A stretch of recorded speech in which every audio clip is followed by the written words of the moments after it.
I was sitting at home watching television with my wife the other day, and for those of you that have children, you will know to even get to a point where you're able to watch what you want to on television is a bloody miracle, right? You've got to deal with what these little shits want to do first, right? And on this particular day, they wanted to watch Disney DVDs. I just about managed to convince them to not watch Finding Nemo. Now, I know that sounds mad, because Finding Nemo is a great film. I assume people are fans of it in here. It's a lovely movie. This fish goes along and saves his son. It's wonderful, heartwarming.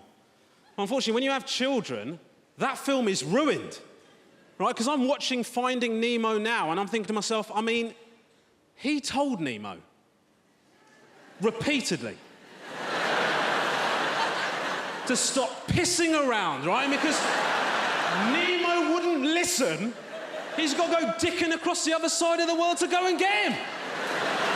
And at the end of the film, Nemo's dad's supposed to learn a lesson about chilling out. Piss off.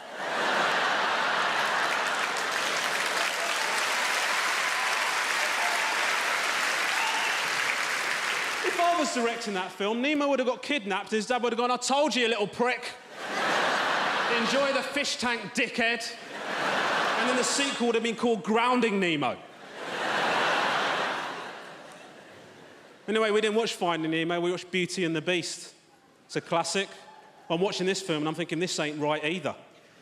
You've got a story of Belle who falls in love with the beast, looks beneath the surface, falls in love with the person underneath, he turns into a prince, they live happily ever after.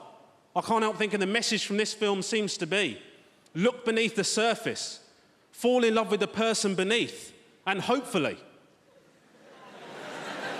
they will undergo some sort of major reconstructive surgery that will enable you to bring yourself to sleep with them. It's not a positive message, Disney. I mean, I argue with my wife. One of the issues I had an argument with her is we disagree about how to bring up our children. I dropped the ball on a potty training issue recently. Now, those of you that haven't potty trained a child, let me explain to you how it works. You have to encourage the child when they poo in the correct area. Now, what this basically means is, at my house, every time my son takes a shit, we have a party, right? Absolutely ridiculous. I said to my wife, this is mental. She said to me, you're not going to do it forever. Yeah, I know. I didn't think that was the plan. I didn't anticipate following him to his graduation, waiting outside cubicle 1 and going, look what you curled out, mate. Beautiful. Anyway, my son did a poo-poo the other day. My wife was out. He called down to me and said, Daddy, I've done a poo-poo. I ran upstairs into the bathroom. Sure enough, in the potty, on the floor, wee-poo combo. Nailed it. Then I thought, I've got to deal with this, so I went to get a carrier bag to put this into, and then I thought, you can't put this in a carrier bag, idiot. So I went to get 2 carrier bags. I then got the carrier bags and decanted, is that the right word? Decanted the contents of the potty into the carrier bags, tied a knot in the top, smashed it.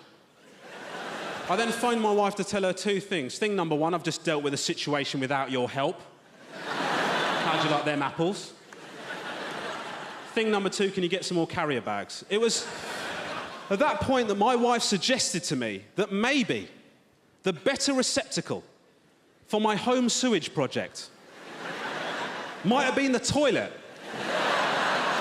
To this point, I felt 2 emotions. Emotion number 1 was humiliation, because not only had I done this, but I'd also told my wife.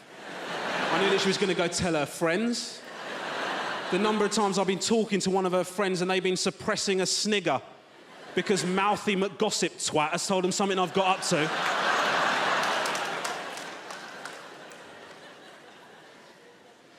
My second emotion was rage towards my son. Because my son knows what my wife does with his poo-poos. And instead of telling me, he decided to get some popcorn, sit back and watch, while I put his shit into a carrier bag.